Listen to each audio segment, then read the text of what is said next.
বর্তমানে সবাই profile picture রাখছে কিন্তু এই রকম। তো আপনিও চাইলে এরকম একটি প্রোফাইল পিকচার তৈরি করতে পারবেন। কিন্তু অনেকের কোশ্চেন আছে যে এই রকম ছবি আমি এআই থেকে তৈরি করছি, কিন্তু আমার মুখটা ঠিকঠাক আসছে না। তো এই রকম সমস্যা যাদের হচ্ছে তাদেরকে বলবো এই ভিডিওটা পুরো দেখতে। কারণ এই ভিডিওর মধ্যে আমি একটা টিপস বলবো, সেই টিপসটা অ্যাপ্লাই করলে তোমার এই সমস্যাটা সমাধান হয়ে যাবে।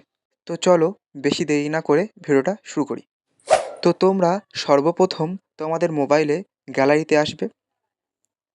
গ্যালারিতে আসার পর যেই ফটোটা তুমি এডিট করতে চাও সেই ফটোটা সিলেক্ট করবে, করে সেটা একটু ক্রপ করে নেবে। তার মানে ফেসটা ক্রপ করে নেবে, ঠিক আছে?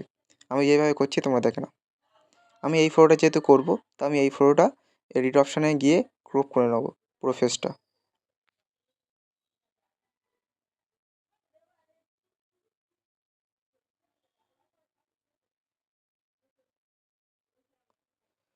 তো এইভাবে তোমরা ক্রপ করে নেবে, ঠিক আছে? এখন আমি এটা সেভ করে নেবো। দেখতে পাচ্ছ এইভাবে তোমরা যে ফটোটা এডিট করবে সে এরকম, তার মানে যত ছোটো পারো সেরকমভাবে তোমরা ক্রপ করে নেবে। আমি এরকমভাবে ক্রপ করে নিচ্ছি, নিয়ে এটা সেভ করে নেবো, ঠিক আছে?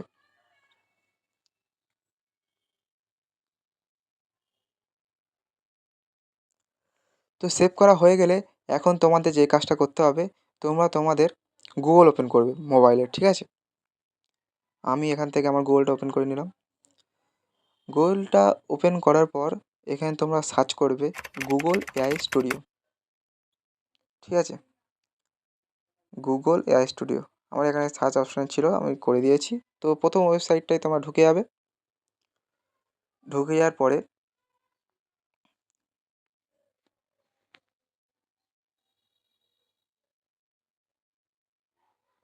একটু নেটওয়ার্ক আমার সমস্যা আছে, দাঁড়াও, ঢুকে যেতে হবে। তো দেখতে পাচ্ছ ঢুকে গেছে। তো ঢুকে যাওয়ার পরে এখানে তোমরা কী করবে, যারা নতুন আছো তাদের হয়তো সাইন আপ করতে বলবে, সেখানে তোমরা সাইন আপ করে নেবে। তো এখানে এই যে দেখতে পাচ্ছ ট্রাই ন্যানো ব্যানানা যে অপশানটা আছে ফার্স্ট, ওই অপশানে ক্লিক করবে। ক্লিক করার পরে তোমরা যে নিচে দেখতে পাচ্ছ একটা প্লাস আইকন আছে, সেই প্লাস আইকনে ক্লিক করে আপলোড ফাইল ওটা ক্লিক করবে। করার পরে তোমরা যে ফটোটা ক্রপ করলে সেই ফটোটা এখানে ইনপুট করে দেবে, ঠিক আছে? তো আমার এখান থেকে ফাইলে ঢুকে গিয়ে আমি সেই ফটোটা ইনপুট করে দিই এখানে। তো দেখলে ইনপুট করে দিলাম। তাই ইনপুট করে দেওয়ার পরে তোমাদের একটা কিন্তু ঠিকঠাক প্রম্পট লিখতে হবে যাতে ফেসটা ঠিকঠাক আসে।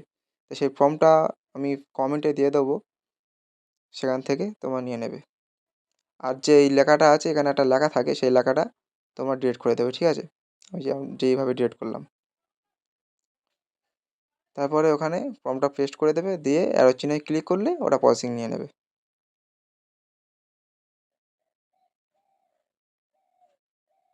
আমার এখানে প্রসেসিং শুরু হয়ে গেছে, ঠিক আছে? এখানে একটু দেরি হয়, ঠিক আছে? তো বন্ধুরা তোমরা দেখতে পাচ্ছ এখানে আমার ফটোটা জেনারেট হয়ে চলে এসছে। আর পুরো ফেসটা দেখতে পাচ্ছ সেম টু সেম আছে। আমি একটু জুম করে দেখিয়ে দিই তোমাদেরকে।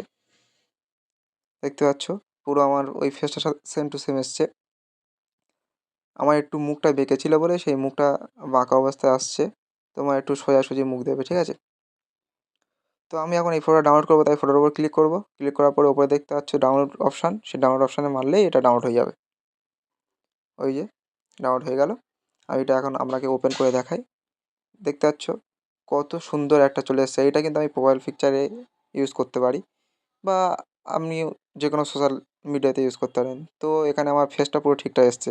তো বন্ধুরা তোমাদের যে টিপসটা বলবো বলেছিলাম সেটা হলো, তোমরা অনেকে আছো যে এইটা ভিডিওটা দেখে হয়তো প্রম্পটটা কপি করে চ্যাটজিপিটি থেকে করবে। চ্যাটজিপিটি থেকে করলে ফেসটা কিন্তু ঠিকঠাক আসে না, এটাই আমি বলবো। তো আমি যে ভিডিওটা তোমাদেরকে দেখালাম সেই ভিডিওটা দেখে তোমরা করার চেষ্টা করবে। আর হ্যাঁ, আমার এই ভিডিও থেকে তোমার যদি উপকার হয় তাহলে লাইক করবে, আর ফেসবুক থেকে দেখে থাকলে ফলো করবে, আর যদি তুমি ইউটিউব থেকে দেখে থাকো তাহলে একটা সাবস্ক্রাইব করে রাখবে। তো বন্ধুরা দেখা হচ্ছে নেক্সট ভিডিওতে। বাই।